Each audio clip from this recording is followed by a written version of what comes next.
I'm Leslie. And I'm Shelly. And we're Sisters in Ebert. Welcome back for another Movie Monday. Never been killed. Another 1999 movie. I told you it was a big year. Big year movies. Was She's All That 99 too, or was that 98? No, I'm pretty sure it was 99 also. Yeah. I think we had several 90. Like that was a real big. I'm curious, like month-wise. Yeah, because they're all about the same time period. Like I remember it occurring at the end of my 7th grade year. Like they were because they're all like prom movies, and we're all getting the itch to like be done with school and all these things. Yeah, all these movies would come out. So we opened to a girl standing on a pitcher's mound at a baseball game, and none of this was supposed to happen. She was just doing her job, but feels like a dream. And that's Drew Barrymore. 2 months ago, you couldn't pick her out of a crowd. She's the youngest copy editor at Chicago Sun-Times, and Josie had her name's Josie, and she had an incompetent secretary named Merkin. He's really annoying. He is. And fun fact, he was only supposed to have one scene in the movie, but Drew Barrymore liked him and put him in a bunch of scenes. Yeah, I could have dealt with that. Yeah, I don't care about Merkin. Anita, who is Molly Shannon. Yes, is Josie's best friend and dating everybody in the office. Wink. Gus is Josie's boss, and that's John C. Reilly, which I didn't remember him being in I didn't either. I was like, oh my gosh, I know who that is. And ignores her. Josie longs to be a reporter and not an editor. She has good ideas, though, and longs to be one anyway. Anita tries to get Josie to loosen up and have fun, but Josie reveals that she's never had a meaningful kiss. Yeah, she's very... I don't know. She looks so much older than she is. And she's still, like, very much a nerd in high school who follows all the rules, but, like, she's an adult, so she can do whatever she wants, but she's still, like, is at home every night. And, like, policing people, like, oh, you should do it this way because that's the way we should do it. That's the rule. Yeah, and it's kind of... it's annoying. Yeah. And everybody comes to her to, like, edit their words and stuff, for, like, the reporters come to her to, like, give them better... advice. Like, or, like, how to word something better. Yeah. Josie's hobby is making throw pillows with her pet turtles. Like, she's a bed full of throw pillows. Where should I put this, guys? It's done. Oh, the bed, great idea. And you go there and there's, like, 15 other ones. She's just talking to nobody. Yeah. She lives alone in really likes order in life. Everything is just so. Touch of the tism, maybe. I think so, yeah. We're stimming a little bit. Rule following. Yeah. Yep. Yeah. Gary Marshall is the head of the paper and wants an undercover story on a semester in high school, and picks Josie to do the story after firing another reporter on the spot for not getting something exactly the way he wanted it. And, like, doesn't even know who Josie is. No, like, he's just like, you, do it. You're young. Yeah. But she does not look young. She doesn't look young. I don't picked her in that room to be the undercover I'd picked the girl who got fired. She looked young. Yeah, she looked more the part of the girl in high school. Josie must be a convincing 17-year-old and wants to go borrow her slacker brother's car, Bambi, and urges him to go to college and play baseball again. So he's like 23 at this point. He has this beat up car, and she's like, I'm not giving you my car. And she's like, I'll trade you my car. And he's like, why can't you take your car? I can't show up in a Buick. I got it. You know, I need a cheap car. He's got the high school car. Yeah. Who's this? David Arquette. Mm-hmm. Josie reveals that she is an undercover reporter, and Rob reminds her that she was mercilessly teased in high school as Josie Grossi, and a name that he made up. Yes. And she's like, well, do you remember what they called you? Yeah, Josie Grossi. And he's like, yeah, you remember that? He's like, yeah, I made it up. But like, he's like, I never would have if I had known they were going to catch on the way it did. I forget why she was Josie Grossi. Like, she did throw up or something. He was like, you wash your hair now, you know, like stuff like that. But yeah, they would like tease her. Like the one kid's like poured Sprite in her backpack to make it look like she was peeing, and like, she was like in love with the popular kid. Yeah, Billy. Yeah. Hi, Billy. Yeah. I took the liberty of taking notes for you. Painful to watch this. It's an over the top nerd. Like I don't think this type of nerd really existed in real life. No, you're right. It's an exaggeration. It's a caricature. So in high school, Josie was in love with a popular boy, Billy, who tortured her and fears that this is a bad idea after all. She didn't think about all this. Josie arrives in Rob's car in a ridiculous white boa and instantly... The outfit she chose. Right. that Anita chose. But right. Why did Anita choose it? Like, I don't even think Anita would wear this outfit. No, it was hideous. It was... And instantly confused by metal detectors, but the only thing confiscated is her nail file. Like, it's like they're getting all the weapons. Like, what did she have? It was like a tape recorder they were fine with. Yeah, all this stuff. Weird stuff. And it was like, this is a weapon. There's a thing full of nail files that they confiscated. So Josie's late to class and made to wear a large sombrero hat.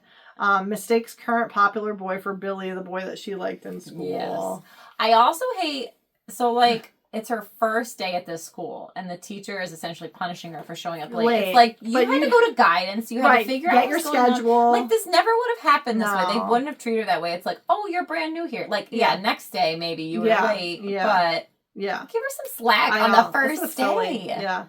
So she meets a friend in English class, and Sam Colson is her teacher and is impressed by her, like, in class. Because she, of course, she's, 28 or something? Like, she knows She's 25. 25. Yes. He's dreamy. Yeah, he's dreamy. Mr. Colson. At lunch... And he wants the kids to call him Sam. Oh, yeah. He's like, the kids they don't like that don't when like you that, call me Sam, but I'm more informal. I was like, jailbait! Ah! At lunch, Josie is unimpressed with the food choices, but spills chocolate milk on herself. And she's wearing all white. Like, it's like a white shirt, white jeans, and, like, who's wearing white jeans? It's, like, seriously. Oh, yeah, she did look so out of place. And she goes right up to the popular girls. And her hair's, like, all teased out and, like, curled. She looks straight out of, like, the 80s. Yeah. And, I mean, if that was... Maybe that's what she was going for, because she thought that's what was popular, but she was, She's rejected by the popular girls, but the popular boy, Guy, is interested in her. And he's like, I was like, I'm Guy. And she's like, you are a guy. And what a guy. And I'm like, you're so dumb. Stop. Yeah. And it's like, he's not interested in her necessarily, but it's like she's new, so she's different. Like he wants the scoop on this new person around. So her new friend, Aldis, that's how you pronounce it? Aldis, yeah. Yeah. Reveals that popular kids moved Josie's car to haze her. What was her name? Lily Sobieski. Lily Sobieski. Yeah, she was in the Glass House and Here on Earth. Mm-hmm. And she had a little stint of popularity. She did. Yeah, she was in a bunch of things. Okay. So, and one of the popular girls is Jessica Alba. Jessica Alba. Yes. Yeah. You're right. One of the other ones, the blonde was in some things, but I don't remember what. Minor roles. No. Okay. Aldis reveals that the popular kids move Josie's car to haze her, but invites her to get food, and Aldis wants to do everything. She asks her, what are your hopes and your dreams? Yeah, this is like her big thing for the article. I'm going to find out these kids' hopes and dreams. So, like, she sits down with the popular kids in the lunchroom. What are you guys' hopes and dreams? And they're like, go away. Yeah. So then she asks her nice friend, Aldis, and Aldis is like, I want to do everything. So she actually answers the question. Yeah, it was okay. Narrow down a little. We get it, yeah. You're a dreamer. We get it. And go to Northwestern. And Josie's like, I went there! She almost blows her cover. And she's like, to use the bathroom. Yeah, she's like, for what? And he was like, because she's an alumni there. And what did all these say? Like, she's like, I love your name. It's so unique. And she's like, yeah, my mom was in her Harlequin romance phase. And she's like, at least she was named after a guitar playing pussycat. And she's like, what? I don't get the reference. Yeah, because Josie and the Pussycats, the movie didn't come out yet again, I guess. Yeah, the remake. So, yeah. So Aldis invites Josie to join the Denominators. It's like a math group and club. Yeah, and finds nerdy friend group. And she's like, I don't want to sound like the Godfather, but we can offer you a certain amount of protection. Mr. Colson discusses how disguise is liberating in Shakespeare class, which speaks Shakespeare again, which speaks directly to Josie's situation, and is asked to read a monologue, but flashes back to high school when she read a poem for Billy, and he asked her to prom as a joke. So that's kind of like the source of all of Josie's trauma is this prom night. Yes. It's culminated in this prom night. The thing is, like, you know how popular kids are. Right. Like, I feel like popular kids have always been the way they are. So it's like, you can't fake that. Right. Like, maybe now they're not because they're all, like, on soapboxes about things. Like, that's what's cool. Like, who can... But, like, at this time, I feel like... But at this time, yeah, you definitely knew what they were doing. And it's... I don't know. She just falls right back into her nerdish ways. Like, it's easier, it's safer to do this. And it's like, this is your chance. Your job, and you can be anybody you want to be right now. Nobody knows you. You can make up things. Yeah, she's so dumb. Okay, yeah, exactly. Okay.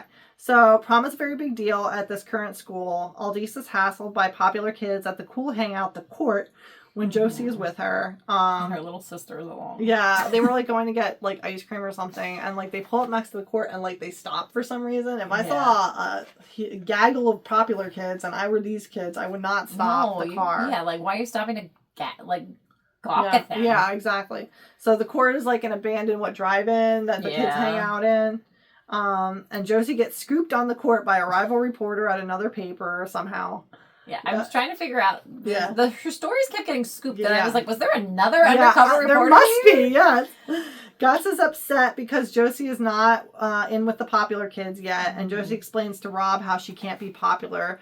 Rob is jealous she's at South Glen South as they have a great baseball team, but assures her that she's an adult and can be popular now if she tries. You know? He's much smarter than she is. Yeah, much smarter than she is. And he's the younger brother. The paper sends help the next day to have Josie do undercover filming to help find the story because she's struggling. She's still got nothing. It's a guy in a van. I don't even know his name. Yeah, I don't remember his name either. Josie continues to excel at Shakespeare and all at paper... the school paper. Oh, no. All at the paper are watching her recordings. Oh, okay. Yes. Anita is interested in Gus. Oh, yeah. Okay. They give her the camera. It's in this, it looks like the kid's wings pin, from Heavyweights. Yeah, Captain. Yeah, when you go meet the pilot on the airplane, they give you wings. And she's wearing this all the time. Why would they choose that? I know. You're trying to be a cool kid. Cool kids don't wear pilot wings. In a necklace. Like a yin-yang necklace or something. Yes. Yeah, something that was popular. Nobody can relate. And these are cool people. Like the guy in the van is cool. Very cool, yeah. They're so dumb. Like this whole I'm watching this and I'm getting irritated because it's so far-fetched. Yeah. I feel like everybody would do much better. Well, this is the beginning of the internet. Maybe we're looking at this with everybody has everything at their fingertips now, but I feel like they would do more research before they nobody in this entire newspaper had a family member, like a younger sibling who's still in high school. Or like a niece or a nephew. Yeah. Somebody who could say, oh yeah, I like these things. Yeah. Try to be like this. Yeah. Nobody could figure it out. I'm trying to think what jewelry we wore at that time. I don't know. Yeah, like those puka necklaces. Yeah. Were coming back. Yeah, the shells. Yeah. I don't know. There was something. There was something. Anything better than pilot wings. Those chokers. Yes. They were very big. Yes. Okay. To hide a camera. Yeah, that would be hard to hide a camera, but something you could get. Just a button on a shirt. That's true too. Anything. That's true too. I know. So Josie, Anita's interested in Gus. The guy is trying to have the new Guy is trying to have the new cool word be Rufus. Picked totally up. Rufus. I'm trying to spread it around like wildfire. If you notice, James Franco is here. Yes! He's one of the Never friends. mentioned. This was his first movie, I think. Was it? Yeah, it's early. And Josie goes to see a band that the cool kids are interested in that night and blows off the denominators. So she ticks all these off. She's ticking everybody off. The high school kids and adults are there, and everybody's there. Like, it's weird. Including Mr. Coulson and his girlfriend from New York City, where he will move soon. Josie sits with guys who give her a ganja cake, but she eats it and makes a fool of herself in front of everybody because she doesn't know what that is. So she's like, I love chocolate. Everybody does. And then she's still wearing the camera. So like everybody in the office is watching this as well, and it's just mortifying. Yes. The next day, she oversleeps and goes to school. They had stamped her hand to say she couldn't drink. Because she was underage. And you're like, you drinking? And no, I'm not because I'm only 17 and I can't drink. Whatever. Boop. So she fell asleep on it. Yeah, and at the on counter, her head. coming down from her high. Yeah. And woke up and is like, oh my gosh, I'm late. And rushes who's she on the phone with? Was it Rob that night? And she's like, and she's like talking to Mom a minute, and she's like, and I made friends with the whole table of Rastafari, not just one, a whole table. And then she looks down, somebody ate my pie! My entire pie! Who would do that? She's got the fork still in her hands. So the next morning she's rushing off, and she's got she oversleeps because she didn't go to bed, she didn't set an alarm, Okay. She oversleeps, goes to school, still dressed from the night before, but fell asleep on her loser non-drinking stamp from the night before, which is now on Josie's forehead and seen by everyone before she realizes. But if it said loser. No, it didn't. It said it's backwards. It's something else. I forget what it is, but it's like. No, it's loser. No, it's not. It says loser here, but when they stamped her hand, it was another word. No, they said loser. No. Watch it again. You watch it again. I will. No, I won't. I forget what it is, but it's like a word that's There's saying, no like, other word that would say that. Yes. All right, whatever. But it says loser on her forehead in front of everybody. Okay. So it's seen by everybody before she realizes it because she goes to the bathroom. She can't figure out why everybody's laughing at her. And then she looks in the mirror because like the guy who's watching her from the band's like, look up. Look up. Like, come on, honey. Look up. Yeah. And she sees it. Yeah.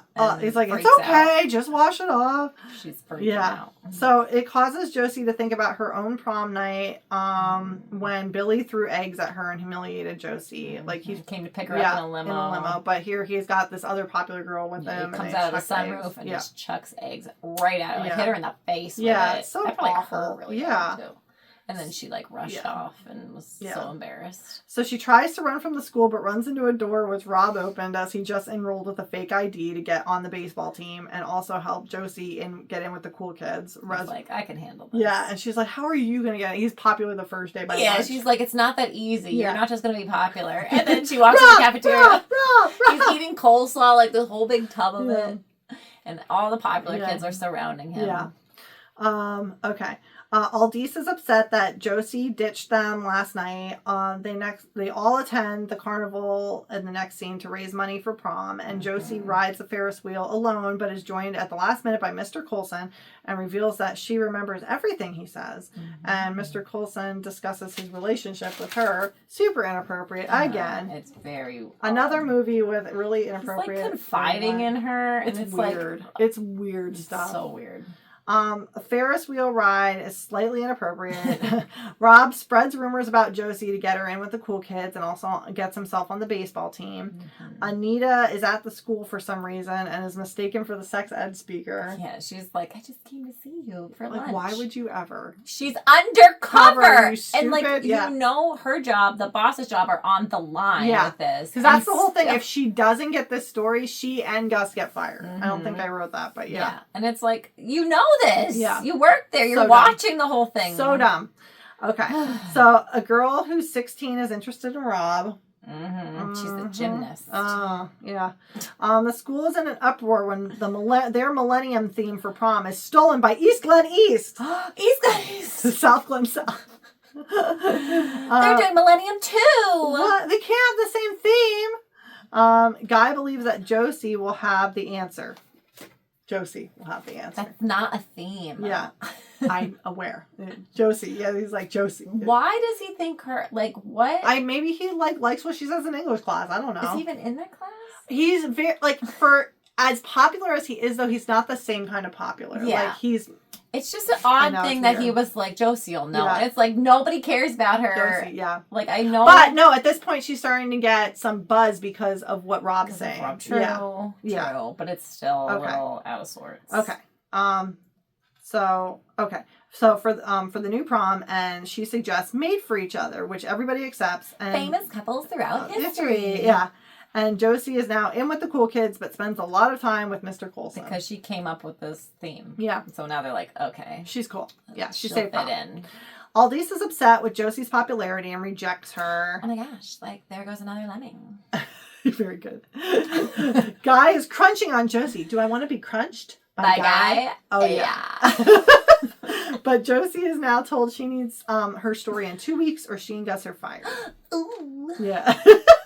Rob is taking a 16-year-old girl to prom, that same gymnast girl, and Guy asks Josie to prom after she hassles Rob for the same thing. It's like, see you around the cell block, Mrs. Robinson.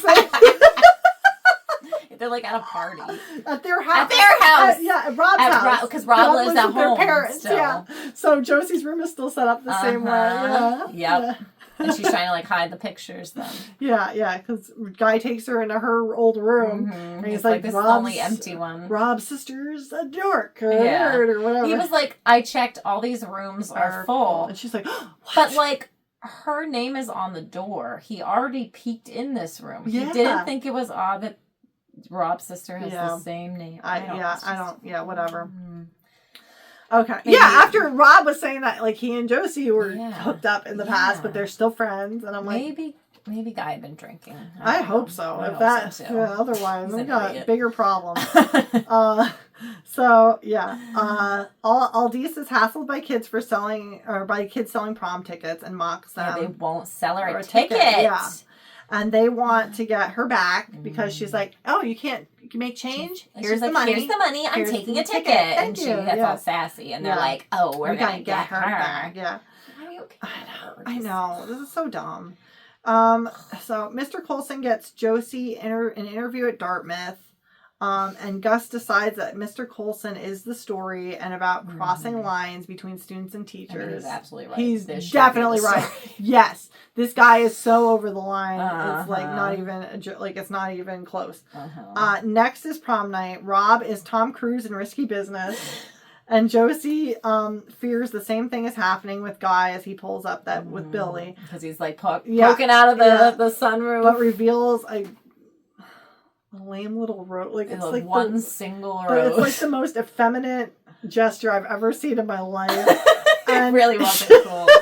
And I hope he was drunk again. Like, I really do. And reveals a rose, not eggs. Thank goodness. Yeah. Josie and Guy go as Rosalind and Orlando from their Shakespeare. I'm sure he had no idea who he was. He didn't, but he was telling everybody, look, I have a sword. Yeah. And they're like, And then Rob's like, I want a sword. Remember, Rob ran back in like, oh, my wallet. She's like, where are you going to put it? Because he's in his underwear. Yeah. All other popular girls are various Barbies. Yes, they all come. I'm Malibu Barbie. I'm Disco Barbie. All from the newspaper are watching the prom on video. They've got popcorn. They're like they're all making gathered a night out of it. Yeah. And Gus and Anita are all cuddled up. Because they took a date and now they're actually more serious than whoever the copy guy. Roger, which was the guy who's in all the Adam Sandler movies. What's his name? Grandma's Boy. Yeah, that guy. Sammy. Yes. I don't remember his real name I don't either. know. Okay, so that was Roger. Okay. That was Roger, and he was only in like one scene. Yeah, it was real quick. Yeah. Okay. So they were cones. Okay. Tracy, who's Rob's date, I finally got her name. Yeah, Tracy the gymnast. Is drunk, and Rob is careful to keep her at arm's length because she is like, yeah. Give me champagne. And he was like, yeah, we can't do this. She's like putting her leg over her head. She wants to give it up to him that night. Denominators come as DNA. And they walk in like an entourage. Like a giant announcement. I was like, oh. They're all so, it's cringy. But the thing is, I know kids like that from high school. They would have done that. Yeah. But that was stereotypical, but also accurate. Yes.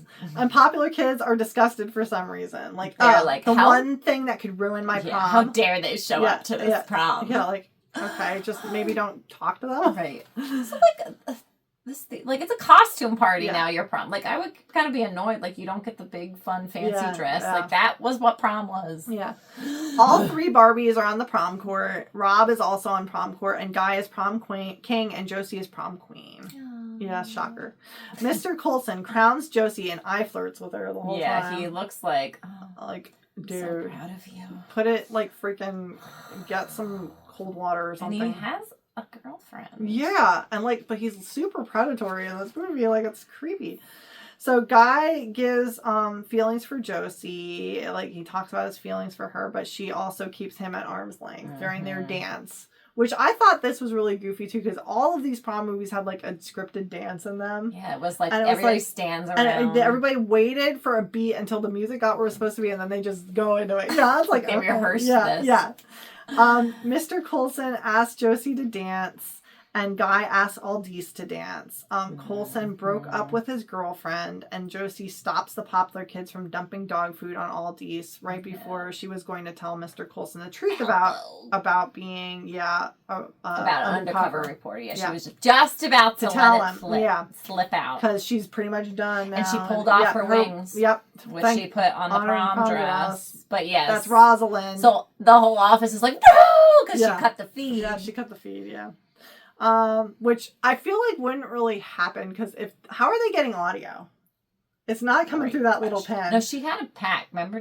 Did she? She I had don't something know. that she had to But keep I feel on her. like if this happened in real life, she would throw it on the floor and it would be like you just seeing floor, but you could still hear the audio. You know, probably. like if this was truly rigged up in a way that they're alluding to. But anyways, because if anybody's watched reality television, you know, so many people forget they're mic'd up and go to the bathroom and say, This is the age of reality TV here. Which, who is that guy? Robert Durst. Yeah. He forgot he was on a hot mic on a documentary and confessed to a murder. So. It happens all the time. Yeah. So I just don't think that this is oh my god! I don't think this is accurate. Is my point though. But yeah. Okay. So when they went to dump the food, Josie stopped the dog food. And it lands on on all the Barbies. It lands on the popular girls you and stuff. ruined our prom. And Josie tells the truth about being an undercover to all at the prom. But why would you blow the entire? You're so dumb. Yeah. And they're all like, "You're a terrible queen." She's like, "I don't care about being your dumb queen. Yeah. I'm 25 years old." And we're like, "Stop." And Coulson walks out. Yeah, in the middle of her speech, even though it's a good speech. She's not hot anymore because she's of age.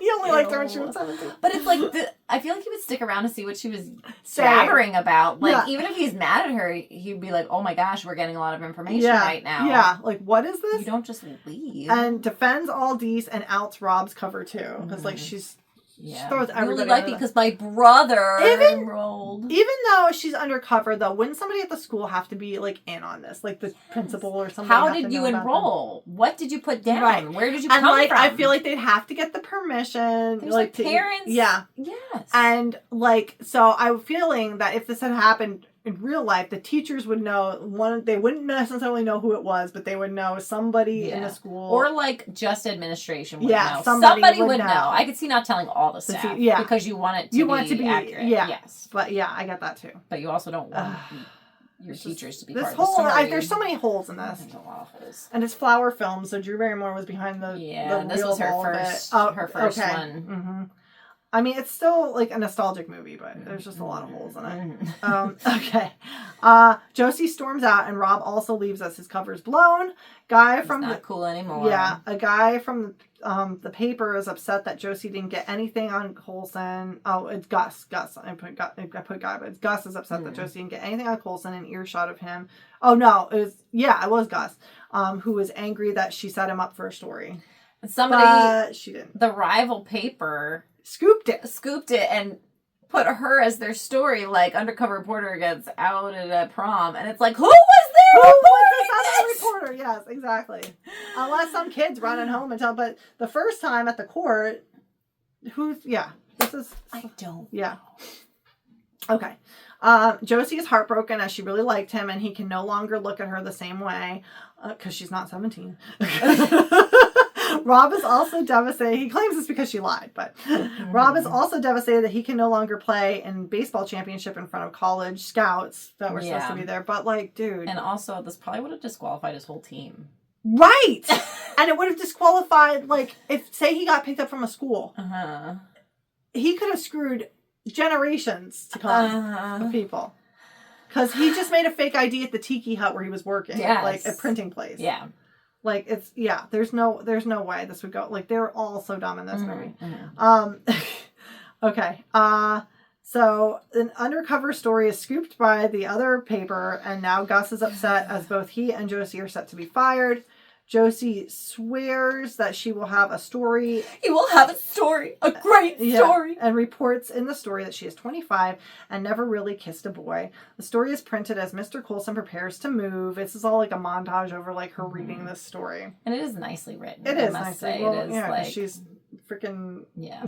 So the story is her. Yeah. That she's a nerd. She's always been a nerd. Yeah. And this is life for her. Yeah.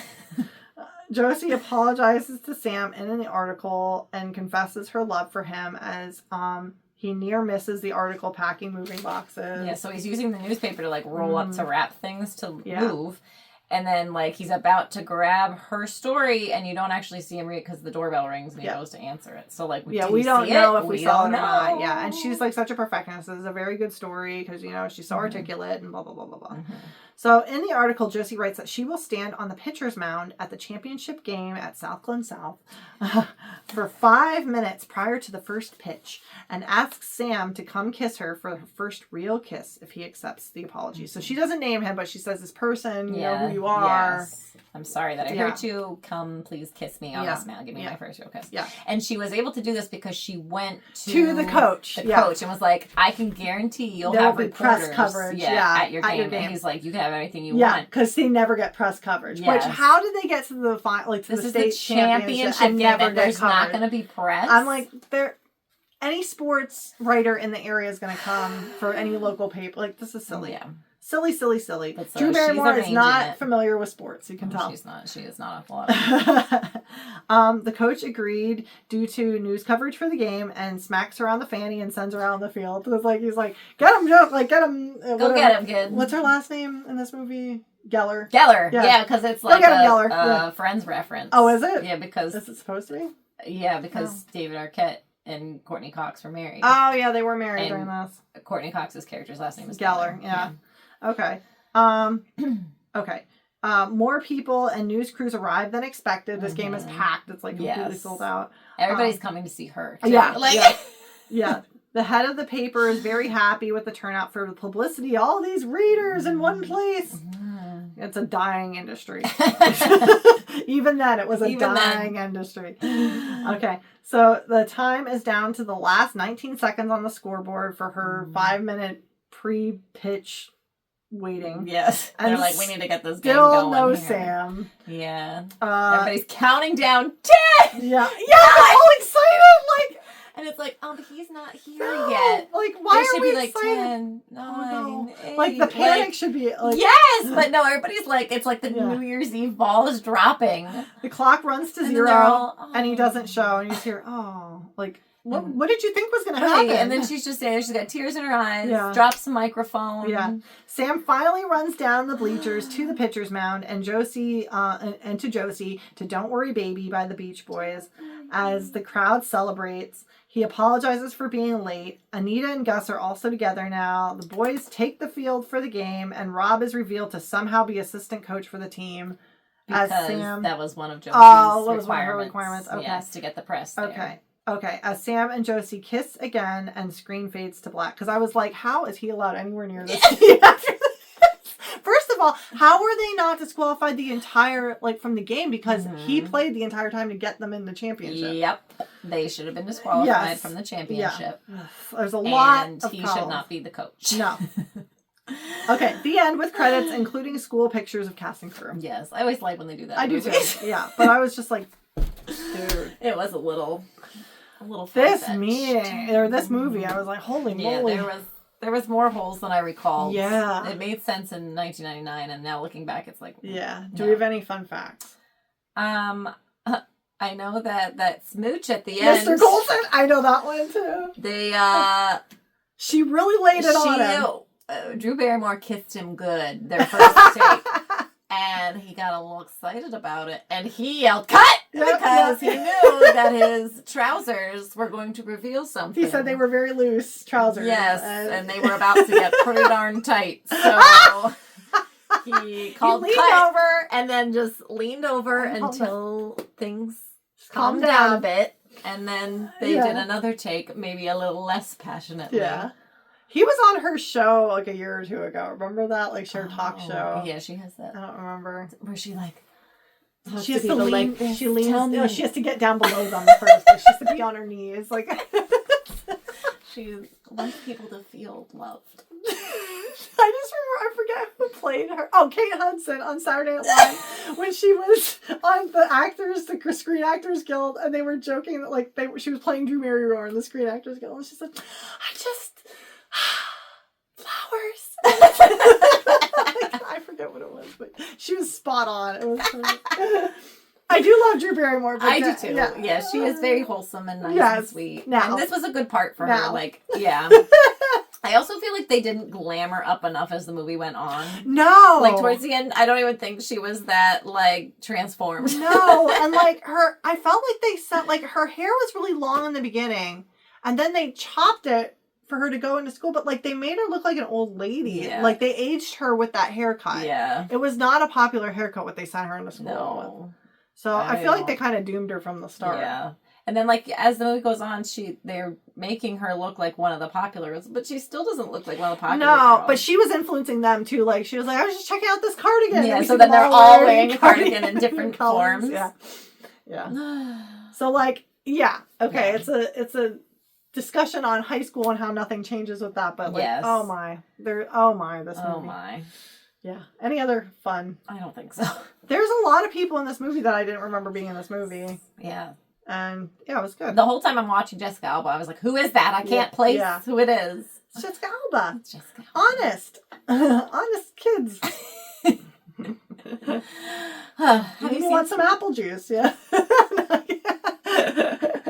Have you seen this movie? Yes. Do you was know? This an intricate part of your middle school years as well? This was another one that was on TV a lot. Then, yeah. It was probably cheap. They got the rights for it, and that's what they played all the time, so that's why we watched it and are so familiar with it. True.